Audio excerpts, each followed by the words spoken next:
In this episode, I sit down with Dr. Farah Kar and we discuss tender and deeply emotional topics, including war and the loss of a child. If you're grieving, healing, or carrying something heavy right now, please take a moment and check in with yourself. It's more than okay to pause, skip, or return to this conversation whenever the time feels right for you. Welcome to the Bloom Effect. I'm your host, Cassie Kellner, former chairside assistant turned team coach and founder of Everbloom. This podcast is all about the real stuff, honest convos, leadership lessons, and the heart behind thriving orthodontic teams. If you're ready to grow, lead, and bloom, let's dive in. Welcome to the Bloom Effect. I'm your host, Cassie Kellner, and I am so excited to introduce you to my guest, Dr. Farah Kar. Oh, Farah, the ortho queen. Okay, I just have to say this really quick. Uh-huh. When we met, we met at the AAO. Yes, we did. You were speaking before me. We were Yes. both 100 hours early and Yes. waiting, right? Of course. Nobody was in there. It was lunchtime. Your sweater, I'll never forget it. Okay. It was like sparkly and shiny and sequins, and it like meant everything to me. Mm-hmm. Okay. But your lecture, you came out wearing an inflatable unicorn costume. Yes. And you got it. Like you had a whole dance routine. Farah, I was like, oh, if we lived closer, we'd be best friends. Like it was. Did you enjoy the whole metamorphosis effect that occurred when I came out of the unicorn? Oh, absolutely. You had your team like taking it off your feet. Like you had a whole thing. So apparently after that talk, the AAO organizers got together with all like the doctors that were introducing, and they were like, basically, hey guys, like we need to be able to be prepared for anything because here's what happened yesterday. Oh Because my gosh. they didn't know, because no one asked that. You know what I'm saying? I did tell the person who was introducing me, the doctor that was introducing me, what to expect, because he was expecting me to come on stage after he introduced me. I was like, no. I'm coming from the back of the room, and I'm charging down the pathway. Oh, and you did. In an inflatable unicorn. Along the way, I ran into an old professor of mine who was sitting right at the edge. So I like booty shaked my unicorn face. It was just good times, but it was so wonderful. I think it was just meant to be for us to meet. And, oh my gosh, totally. I agree. I'm so glad you're here. Okay, I start this with asking this one question. Are you ready? Yes. Okay. Who is Dr. Farah Kar? She is someone who gravitates towards having a good time. She is someone who is learning every day to find, the joy and gratitude in everything that I do. I am extremely, I think I'm wired to just be a positive person. And I think that has helped me a lot through my life. And I like what I like. You know what I mean? Like I like headbands. And they're like, why do you always wear headbands? What's up with the headbands? And I'm like, Susan, I like headbands. You know what I'm saying? Like I'm very comfortable now. And I don't know if it's just because of like just aging. I don't know. But I would say that I'm very comfortable with knowing what I like and what I don't like. And the things that I like, I just want to do more and more and more of. And so people who know me very well or just meet me, because honestly, Cassie, what you're seeing is what you're getting. And so I'm very consistent with how I am. And that's it. I know we're on this crazy ride called life, and I have no idea when it's going to end. And I just want to make the most of it. And I want to receive love and give love. And that's it. It's as simple as that. And drink really good lattes. That's right. So I have to read this. Okay. You posted this recently and I was like, I think I threw like 100 fire emojis. You're like serving mid 40s realness. This was on your Instagram. The Ortho Queen, by the way. Trying not to be 25 again. Girl, let me tell you, that was like, yes. Okay, you wrote, been there, did the low rise jeans. Girl, get the low-rise jeans, girl. Oh my gosh. God forbid you were gonna feel bloated that day. Oh my Oh, god. oh no, no. Yeah, There's no room for that. Also, no. like when the low rise and then you sat down and then the butt crack And was the out butt and like, flap, yeah, all the things. No, it's no, no, never no. pretty. Okay. No. No. And then this is what you wrote, which was super powerful to me. Ready? You Yeah. already know. These days, it's confidence, good lighting, and knowing who the heck I am. Here's to loving the skin we're in. Okay, Farah. Yes, girl. I was like, listen, as someone who had just turned 40 last November, something happened when I turned 40 where I was like, "Oh, I'm not going to say the word, but I was like, I'm in the F it. I'm 40. Let's go. I am who I am. My body is who my body is. I've had two beautiful children. I am who I am. And don't get me wrong, to I roll up my everyone, fupa, I yeah, roll up yeah. my fupa, and I zip it up It's so and zip. true.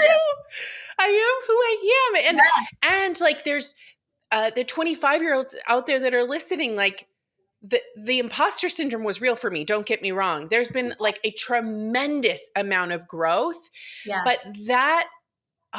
that post, Farah, and what you just said about who you are, and it's everything, you I mean, I know? think people at all ages can just, like at 25, I was trying to live that, life, but it was a perspective through being 25. You know what I Yeah, mean? And I totally. think that you got to embrace the phase you're in, you know? Hmm. And lifing is gonna life. And I think that it doesn't necessarily change the essence of who we are, Right. but it really does give you different perspectives, right? Yeah. And so the more people I meet, the more situations I encounter, the more hardships and challenges and struggles that I go through, the one thing that stays consistent is basically the lens in which I see myself and the world, right? Hmm. Like that is going to always be the most important thing. And if I can control that, right, and I control that narrative for myself, Totally. it's like bring it on, Yeah. right? And Yes. so I come across people, and I know you do too, where um, on the outside, they're so focused on the facade of things, Yes. and then you really kind of get in there and you're like, yikes, like there's so much to unpack here.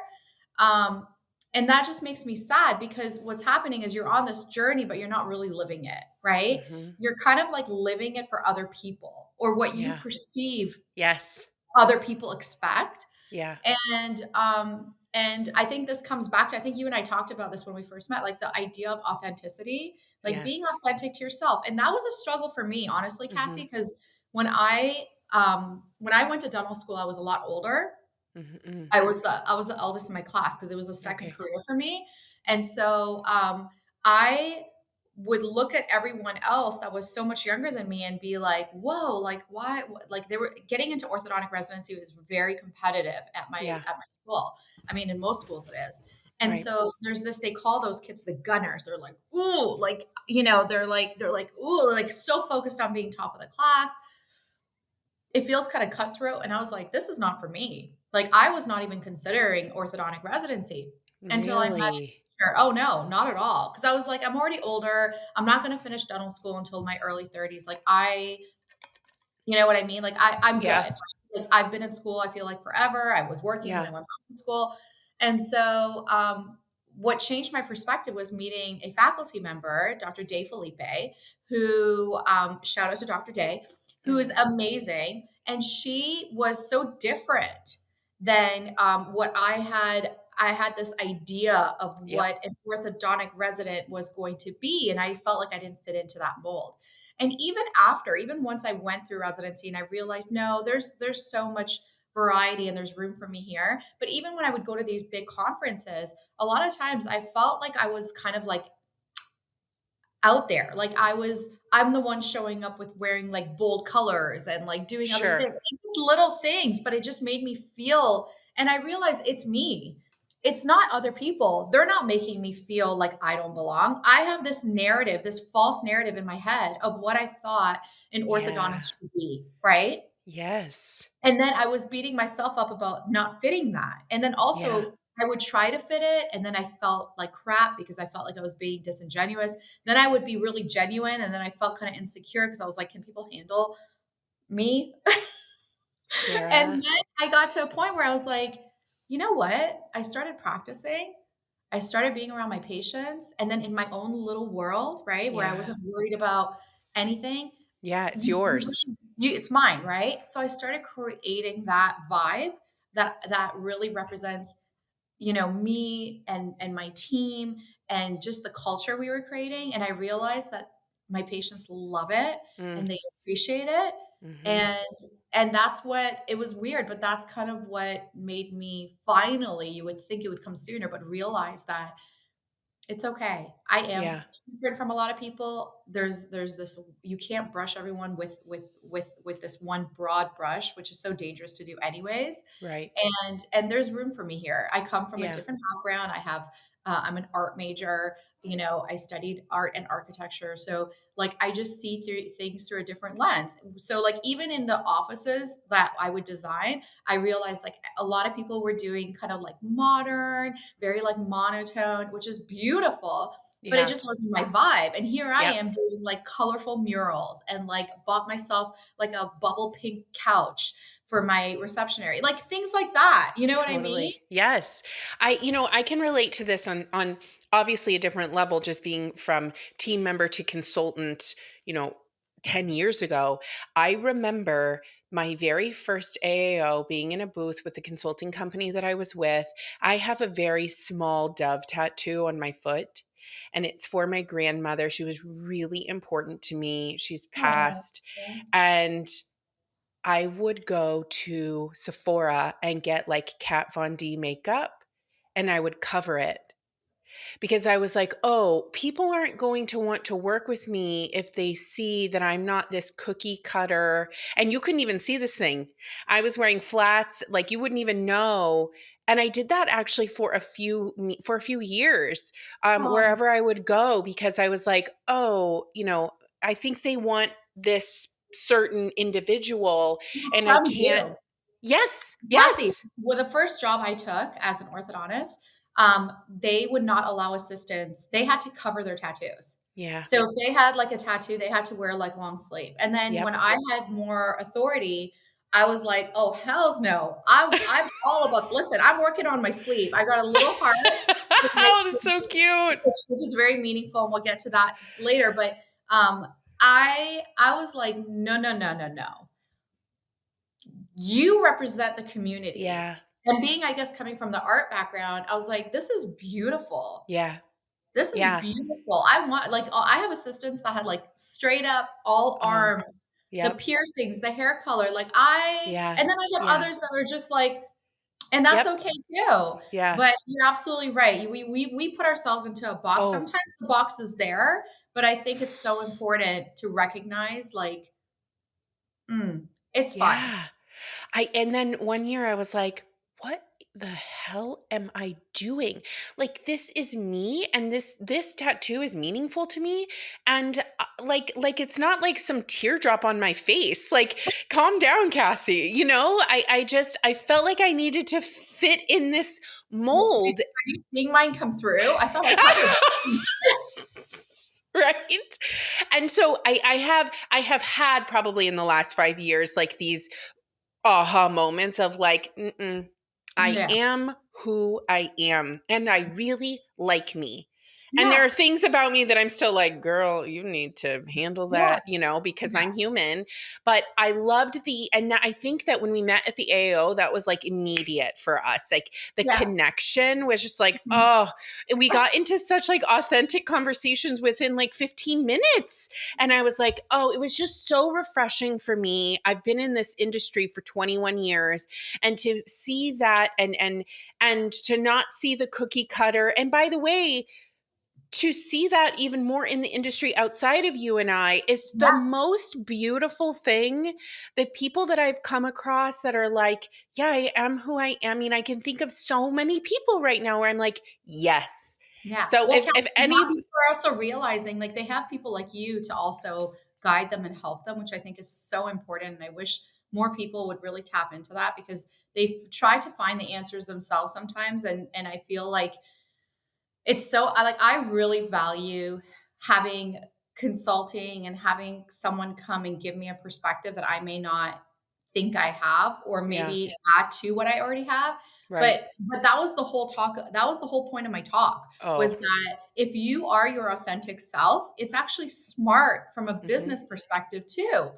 Yeah. Because we know they've already I don't you don't need to do the research on this. I haven't done the research because others have already done it for years that shows that people make decisions, business decisions based on their emotion and and connection with what they're Yes. getting.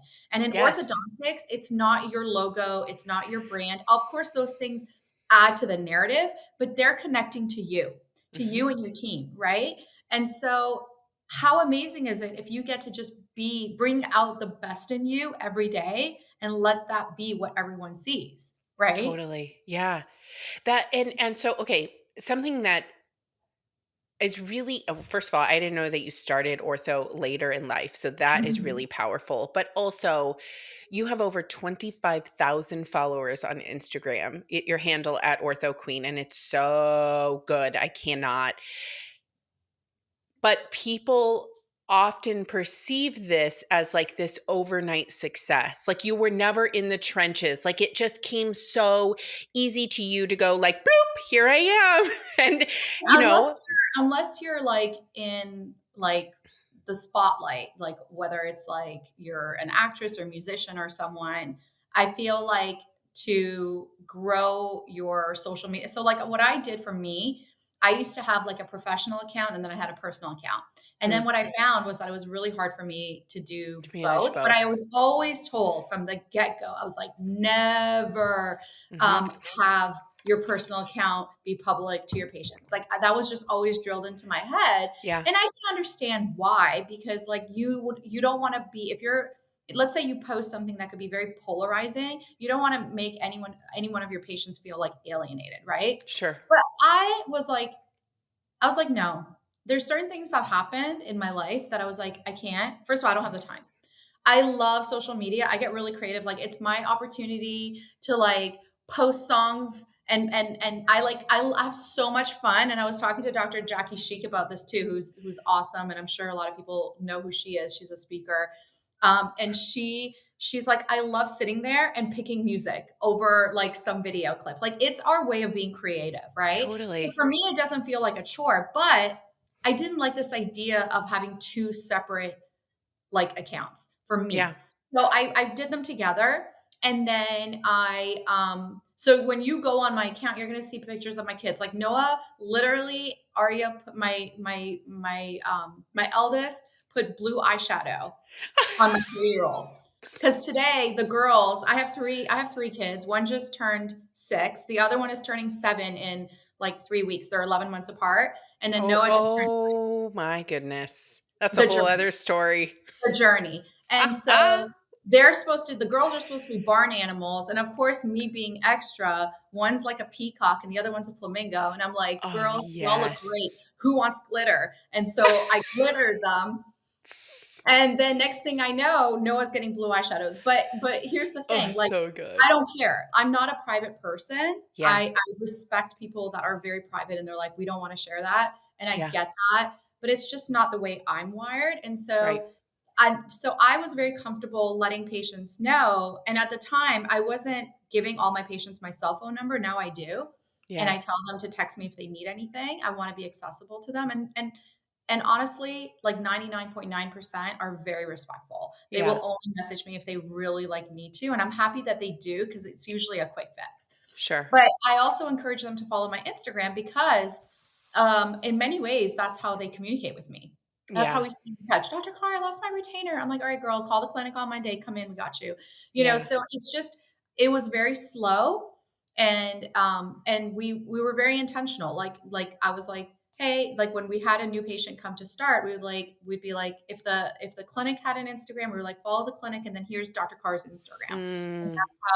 that's how it kind of went from there. But that wasn't an easy journey either, Cassie. And I do want to mention something because in any day, like this happened actually 3 months ago.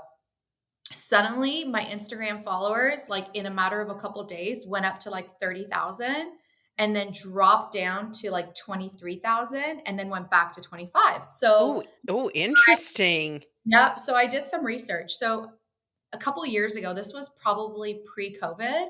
I had, like influencers come with you. And at the Yep. time, it was really big to like partner with influencers Yes. and they would get free orthodontic treatment. And as a result, we had like a contract about how they would post regularly Okay. to access like the local influencer followers, right? Yeah. Well, I'm pretty sure. I mean, I've talked to some people that are very like involved in this. I They basically gave me fake bots. They gave me fake accounts. And I No. don't know. So I'm always so when I see that go up like that and then like Drop settle and I dramatically. know that those accounts are being like wiped out and then some of them are restarting. So be very careful when you are because you'll have a lot of influencers that look like they have a lot of followers, but Yeah. they actually don't. Okay? That is And wild. they have fake accounts and Yep. then they're getting free services. They're going to their dermatologist, they're going to their orthodontist, they're going to whoever they're telling, oh yeah, if I post, if you give me a discount or if you give me this, and then here you are thinking you're getting exposure for your clinic, but all you're getting is Yes. nothing. And they're getting everything. So be careful. Wow. Wow. It's so wild. The whole bot thing. Oh my gosh. I mean, it really is really interesting. And to see the influx in like what happened on your social and what probably continues to happen because Yeah. right? I thought my account was hacked. And then when I reached out to, it was like Meta's, like they have this whole like Yeah. separate thing. They're like, that's probably what's happened. But they were like, it's probably a very small percentage because when your account becomes verified, you go through a certain process to become verified to get the blue check mark. And Yep. that's one of the things in their criteria to look at to see. Mm, So that's another thing. If you have that's so someone that is like interesting. got a high number of followers but is not verified, that's just Yeah. one extra layer that you may want to think twice about if That's you're really like good thinking for about our partnering. listeners to Yeah. I mean, I'm to still learning, but of course. I also linked my account to Facebook, but I never go on Facebook. Yeah. And I know I should. I probably have 50,000 messages, Right. but I just don't. No, you I can like only do so much. Let's get real. I love Instagram because I'm a visual Me too. person. I love the videos, the photos. All I have cousins and family all over the world. It's a great way for me to stay in touch. And Yep. then of course staying in touch with my patients over the Yeah. years, which I Yeah. love doing. Yeah. So you have these followers, you've done all of the things. You're in ortho, you're incredibly authentic to all of the things. But people might look at you, Farah, and go like, "Oh, it's so easy for her." Mhm. It's so easy for her to do all of this. I'm never going to get there. It looks like she just got straight out of school and just became this like one overnight sensation. She's got a booming practice and a wonderful team. She lectures like crazy. She's all over. Like, what would you say to them? Oh, honey, you have no idea. You have no idea. And this was a lesson to me because I was that person that would always look to other people Yep. and and Ooh, comparison is ooh, the it's the yep. death of joy, Yep. right? And it wasn't in the way of like, it wasn't from like an envy perspective, but I was like, why? I got into this like mode. It was a very short amount of time in my life, but I was like, why do I always have to struggle? Why Yeah. does it always have to be so hard? Right? Mhm. So I'll give you guys some examples. First of all, things don't come naturally to me. Mm. I have ADHD. I was diagnosed last year along with my Wow. daughter. Yep. So when I took her, because I was like, I don't know what to do with her. This is Yeah. my eldest. I was like, She's an angel at school, but they when we would go talk to her teachers, we were like, "Who are they talking about?" Because the girl we have at home is very different than the girl that we have at school. Mm. We're having Mhm. really struggling with her. Um, and so when she was getting evaluated, I was like, I think because the teacher, I mean, the therapist was like, it's highly genetic, da da da da da. And then I'm like, oh my God, oh my God. And so I got evaluated, and that helped me have better understanding of myself. But one of the things that I struggled always with was like, um, I couldn't take standardized tests just naturally and rock it. I was like a strong B plus student, right? I wasn't that like, oh my God. I had to work really hard to somehow get that A. Memorizing things didn't come naturally to me. So in school I always struggled, and I really had to work extra hard. And it was so hard because when I switched from art, I didn't have any science courses under my belt. So I took the bare Mm. bone science courses to get into dental school. And then once I actually got into dental school, I realized that there were so much that they were teaching that relied on those other courses that I just never had. And so that first year was really rough. Yeah, I bet. And so school was always rough. From a professional aspect, there's certain details I still can't say because I'm still in the thick of it. But Mhm. basically, long story short, I joined a group. I was able to become a part owner in that group. Mhm. I started several practices from scratch and built them up over 8 years to be very successful practices. And then walked away. I had to walk away Wow. and lost everything. Oh, And so I have had to start over. And Farah. I've had to start absolutely over. And you would think like, at first I was like, I'm walking away from everything I built and I'm going to have nothing to show for it, not financially, but the experiences that I gained, I think are so invaluable. I Mhm. think money comes and goes, but again, this is just me having understanding that it's not that like bad things don't happen, it's like how you respond to them, right? Absolutely. And so when people see me on the outside, and a lot of times they'll see me lecturing, and they'll be like, and I'll be talking about, building a practice and having a successful, but they just assume that right now I have all those things going on. And I am working as an associate doctor, but I had to walk away from so much that I built. Right? And this is Wow. this is fairly fresh. It'll be 2 years come August. And so that struggle is so real. Yeah. Of course. I mean, So talk about a real. major life flip, right?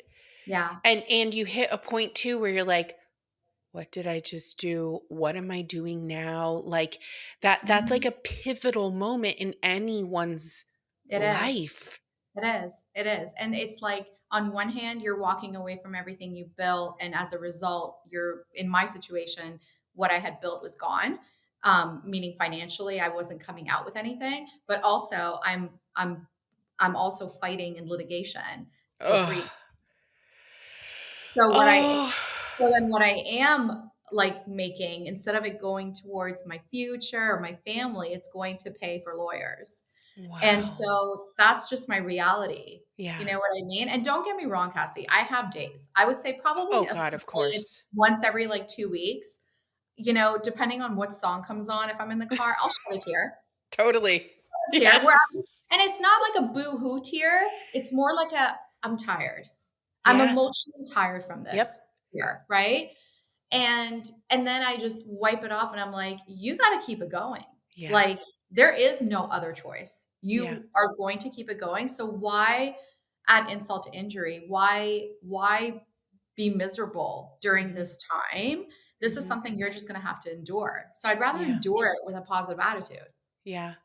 I can relate to that on so okay, first of all, I think you just diagnosed me with ADHD. Now I need to look into this because I'm I mean, like Cassie, I'm pretty confident we're there. Yeah. I I'm my mind is actually blown. I'm like, Fair, I'm not kidding. When I get off this, I need to like do some research. I also can relate on the pivotal moment in your life where you make a dramatic decision to shift. I mean, Everbloom has been born for just over a year now. I made a pivotal shift in my career at the end of 2023. And again, I was like, I turned 40 and I was like, my youngest was going in, or I'm sorry, my oldest was going into kindergarten. I was turning 40. I was like, what, where, what is happening? Who am I? I want to be authentically Cassie. And I Yes. want to share this with people. I want to share my story. I want to share my journey, and Yeah. I want people to feel less alone. And so, out came Everbloom and all of the things. But I, there's something so powerful and refreshing to that moment. And same, I think a lot of people sometimes look at me like, "Damn, look what you've done. Look at how you've shifted. Look at how successful this is." And like I'm still in the wild ride of There you are. essentially startup and so but I get the feeling, Farah, and I feel like we can relate on this too. There's a sense of grit and a sense of hustle that you really have to have, like, at your core in order to do the massive pivots that I think you and I have done over the Yes. past couple of years, that people genuinely have to have because fear is real. And, you know, That's wouldn't you say that that's one of the biggest misconceptions is that when people see or hear things that other people are doing that's hard, they just assume that they're doing it in the absence of fear. I don't think I've ever done anything without fear. The only 100%. difference is I don't let it paralyze me. Yep. I like literally sit with it. I'm like, Yep. "Oh, I'm literally scared out of my mind right now, Yep. like shaking, but and it's just gonna be my friend. It's with me, but I'm still moving forward." And Yeah. I love that you use the word grit because I read this book. So I saw this quick TED Talks, and I love TED Talks. Mhm. Angela Duckworth, she wrote a book. She's a researcher, and she wrote a book called Grit. And so I read that book, and I don't read books often. I would rather listen to like blasting music in my car, but nonetheless, I actually read this book on a flight, and it was like so comforting Mm. because she was basically talking about, and I talk to my kids about it, even though they're young, that it's not about being smart. There's a lot of people that are naturally smart, meaning things click fast. They got a Mhm. good memory. They're good at math. They're good at this. They're good at that. Mhm. That doesn't mean anything. I will outgrit the fudge out of anyone. Oh, yeah. I am the pro at failing, dusting myself off and keep it going and trying Mhm. again. Mhm. And it really is. And that's the definition of grit is not just the person, it's basically being able to stick to something that is difficult for an extended period of time, Mm. not giving up quickly, Mhm. right? Oh, And yeah. so I'm a big believer that, so that's why they say, like, even I wanted to really learn her research because it's really geared around not just how you see yourself, but also how you parent. Yeah. And with having young kids, and I really appreciate the fact that, like, my parents growing up were not focused on what I was going to be when I grew up, but more so my work ethic. Mm. My parents are very big on work ethic. My dad's like, "I don't care what you wanna be." My mom would say it too. "I just want you to be the best at it. I want you to try to be the best at what you do." Mhm. Right? And so, and sticking to something and working really hard towards your goal is so important. It's so much more important than being naturally smart. Oh. Oh, Because people who are really naturally smart, or let's say just things just come easy to them, one of the things that they really struggle with, and that's what her research showed, is that they can't handle failure mhm. because it hasn't really been a part of their life. Exactly. And That is failure like is the core so of important. grit. Yes, girl, you gotta fail. I'm all about the Oh. fail. Here's to fail. Oh gosh, I mean, are you kidding? And, like, I am the daughter of a single mother who worked 2 jobs and hustled, like, Yeah, watched the hustle, right? Like, yeah, I mean, truly, and the daughter of a mother who was like, You wanna do it? Do it. You wanna go? Go. Yeah, I mean, Yeah. I'm from California, I live in Connecticut. My mom's like, "You wanna live in Connecticut? You live in Connecticut." Like, it was like, "You are, this beautiful butterfly who can do whatever the hell you wanna do," Mhm. and, like, I think truly without that there was no guilt, there was no and so watching her hustle and her grit raise these 2 daughters by herself, probably truly scraping pennies behind the scenes, but not showing an ounce of that. And it gave us the confidence. I mean, watching this very powerful woman and making us feel empowered to do it, Yeah. but also not, I mean, I did not grow up with a silver spoon. And now that you've diagnosed me with ADHD, I understand, I was really into the arts. I love creativity. Canva and me are best friends. Like, I just I also go off on these like wild paths of like, oh my God, I have an idea. Okay, here we go. I'm going to do it. Like Mhm. I'm trying to be more Yeah. intentional in my 40s, but I'm very impulsive when it comes to like, yes, let's Yes. go, you know? Yes. Um I do think that you have to have grit at your core. It either has to come from your childhood or your workforce. You kind of crawling, climbing that ladder and figuring those things out. I genuinely don't. And people can disagree. I don't know that grit really comes naturally to you. Like you're not born with Mhm. that. No, I agree with you. I think it needs something that needs to be either fostered, and a lot of times it's not necessarily fostered, maybe intentionally. Sure. Maybe it's just like for you, like you're just watching, like that's big. Like we know that modeling behavior is really important, and so you're Yeah. modeling this. And I have a lot of patients um, that are like in the therapy space or psychiatry space, and they always say they're like, once you have stability, security, and love, and it could be from one parent or two parents, it doesn't matter, no parents, it could be your grandparents, whoever, as long as you have those three covered, the rest of parenting is all about modeling. You're Mhm. modeling behavior. There's no point of telling your child to be this because Mhm. they're learning the most by watching you. Yeah. Which is Right? terrifying, And by the now way. with it is. Now with the latest research that's been published um, about like the happiness factor, which is a Mm, very like broadly defined thing, but like really this idea that, feeling emotionally somewhat stable has a lot to do with a mother's happiness. yeah. It's the mother's happiness. It's the mother, like, how was your mom growing up? And so I love that you brought up single mom because I work with a lot of single moms, Mhm. and I treat a lot of patients with single moms, and they're the magical unicorns. Yep. And it's a whole different world that I didn't get exposed to. My exposure was first generation immigrants Mm, now, which I feel like it's interesting we're talking about this right now because literally, I was born in Iran and my family left Iran when I was 3. It was during a war between Iran and Iraq. And so my dad had a great stable job. My mom had a great stable job. They lived a very strong middle class life in Iran. And when you left at that time, you left with nothing. You mm. left with nothing. And so my dad had to take a job, and we immigrated to Canada. And my dad took a job working in a pizza shop, Wow. starting completely over.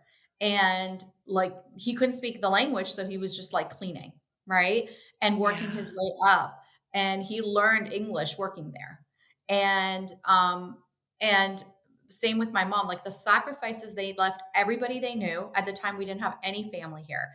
They left everyone they knew. I have a different perspective on like the amount of hustle that it Yep. takes to survive Mhm. because you're so desperate to leave an environment no matter how much you love where Yes. you're coming from, and we're very proud Persians. um, at the end of the day, your blood, your family, your children are going to come before any one country. And when you're like, this is not a country that feels safe for my children, they are not going to be able to grow and prosper here. It's just the fact that they made that sacrifice, truly, because I was the one that got to go to kindergarten. Mhm. starting in Canada. I got to Yeah. experience, Christmas and Halloween and all that stuff. My parents were too busy working. They were Yeah. just trying to make it for me. You know what I mean? And Yeah. so I which is really funny because when I do fail or like something bad happens, like this thing that we were talking about, there was no sympathy coming from my mom and dad, and I love them for it. My mom was like literally was like and you could talk to a therapist and be like, "Farah, that's kinda trauma, like, that's not a healthy response," but that's just who she is. She's like, "Oh, really? You're sad because you lost all your money, but you get to be an orthodontist and you work in an air-conditioned environment and you're Yes, right? healthy, you have a beautiful family." She's like, "Oh, you want me to feel bad for you? How about losing everything and your everything getting bombed and losing everything and having to escape and da da da, and not speaking. You're like all this stuff. And I'm Yeah. like, okay, okay, Perception. okay. Right. Perception. She's trying to keep it real. And Yes. so I see those people. When I go to a restaurant and I see someone in the back who is like struggling and like is like doing that work, I know that person. I see that person through Mhm. a different lens, and then I see them again in my practice when they're coming in with an envelope of cash to have their children have orthodontic treatment. Oh, That same, was my Farah. family. That was Yep. my family, Yeah. and, I think children of immigrants are just Mhm. wired different Mhm. because you have this I don't know what it is. It's the grit you're seeing from them, but Yes. it's the perspective of what you're it's too close, right? You're like, "Holy cow, like, this is something," Yeah. I remember even being 3, I remember when we would go out of the city when we knew the bombs were gonna come. I remember I used to think it was fireworks, and I didn't realize that fireworks were not colored and shooting up. It Oh, was the anti-missile,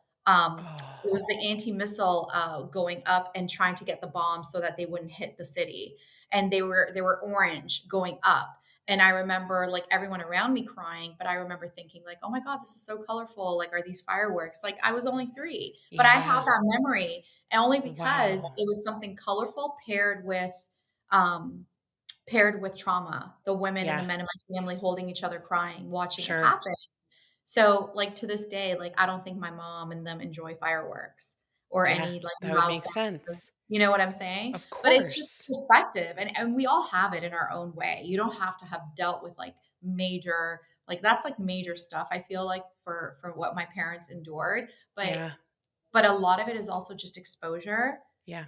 and that's always been my worry is like, okay, here I am an orthodontist. My husband's an engineer. We live in like a adorable little ranch house, right? We go to a restaurant and we eat regularly. That's not a thing we used to do growing up. We go on vacations. And so what I've realized is that it's going to be my responsibility to first of all check that and make Oh, girl. you're going to get checked. Okay. Second, I need to expose them. I need to Yeah. expose them. They need to see the world. They need Mhm. to see true poverty. They need Mhm. to see all those things and experience it. You know what I'm saying? 100%. I Because then feel the same. you can pull from perspective, Yeah. you Yeah. know? Absolutely. I mean, we live kind of the same. My husband works in medicine. Mhm. I am a consultant, and but my husband grew up. That's really interesting too. I mean, that's a whole other Yeah. podcast. But we grew up very different. His father was Yeah. a veterinarian. He had a much more privileged life than Yeah. I did, and we parent so similarly. Thank God, because the lives that we lived were very, very different. But I agree. You know, I check myself. My kids are 4 and 6 now. Of Mhm. like, you have no idea. Like, do you know how many times we order pizza just like on the regular? It's so normal for us. Growing up, if we got pizza, I was like, this is the best day ever. Like my birthday. Right? I agree. Oh gosh, it really just perception. It puts everything into perspective. It is. Truly. It does, and that helps me. That helps me. Me I too.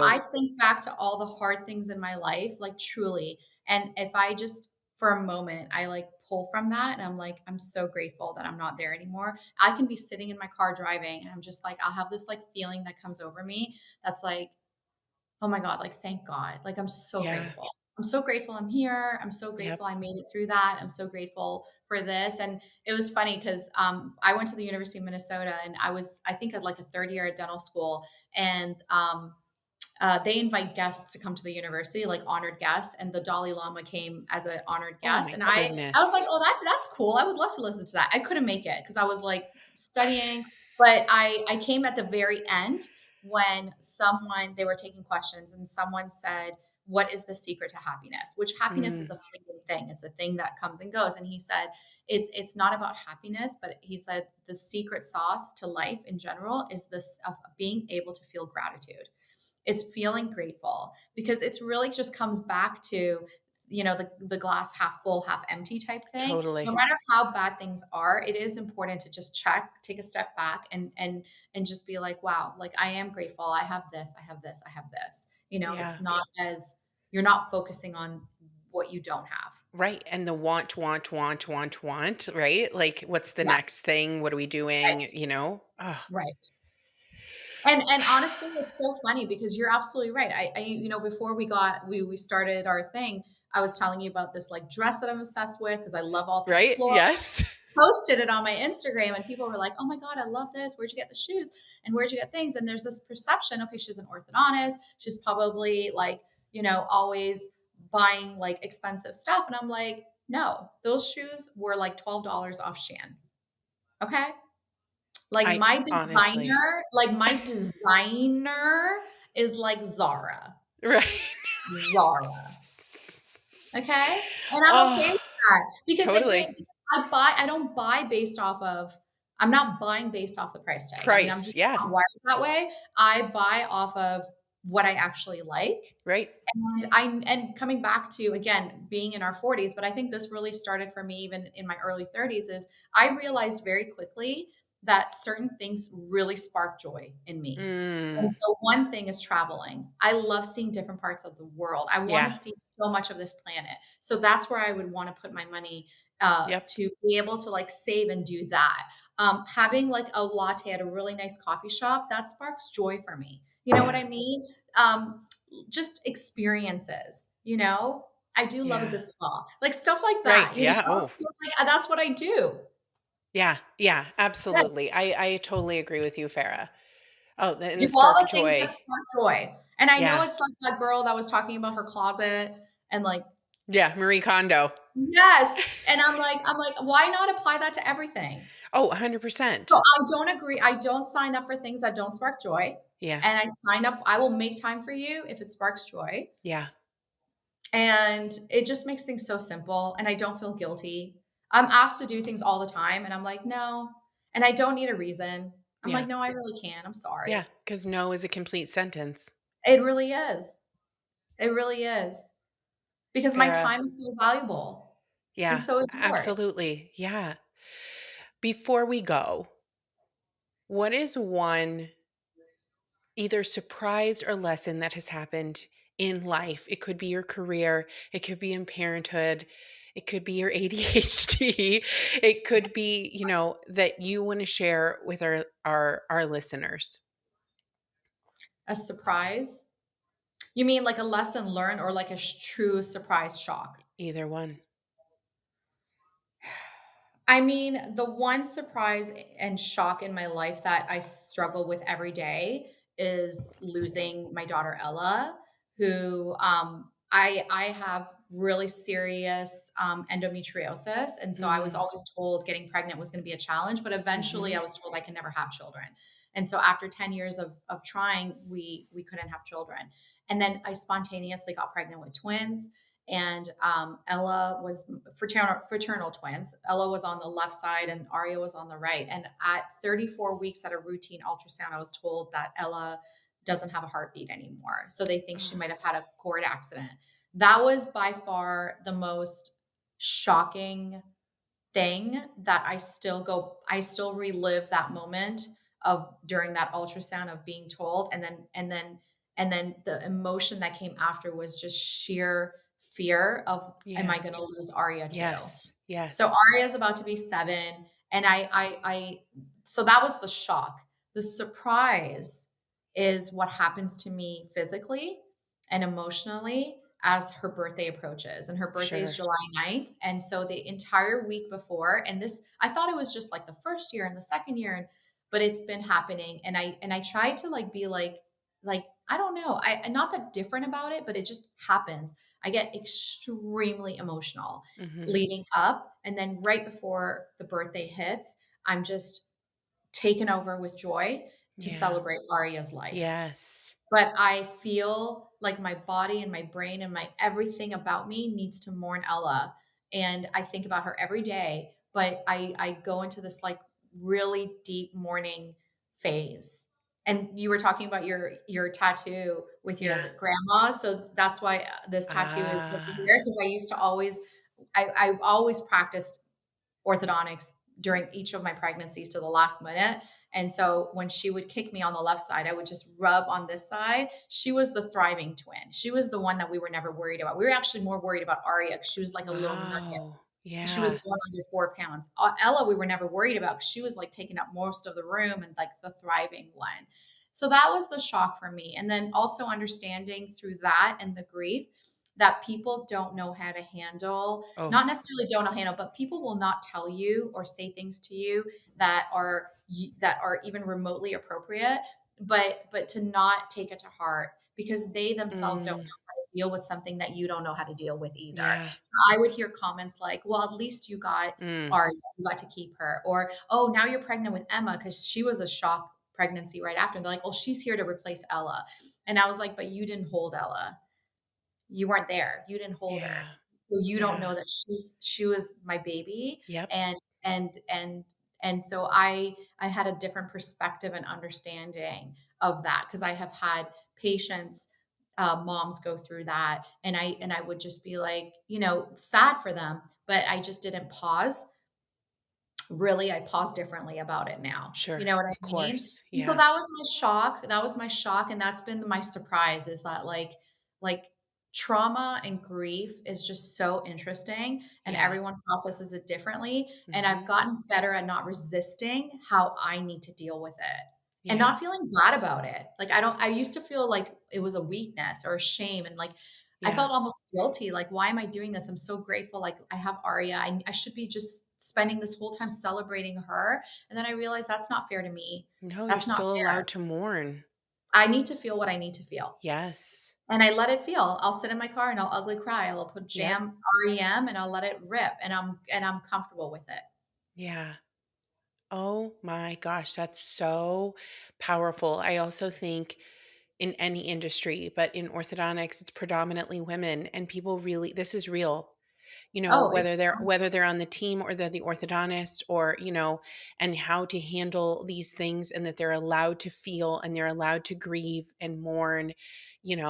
I hope that this really touches someone that they hear what you're saying, Farah, and you're allowed to continue this to process 7 years later.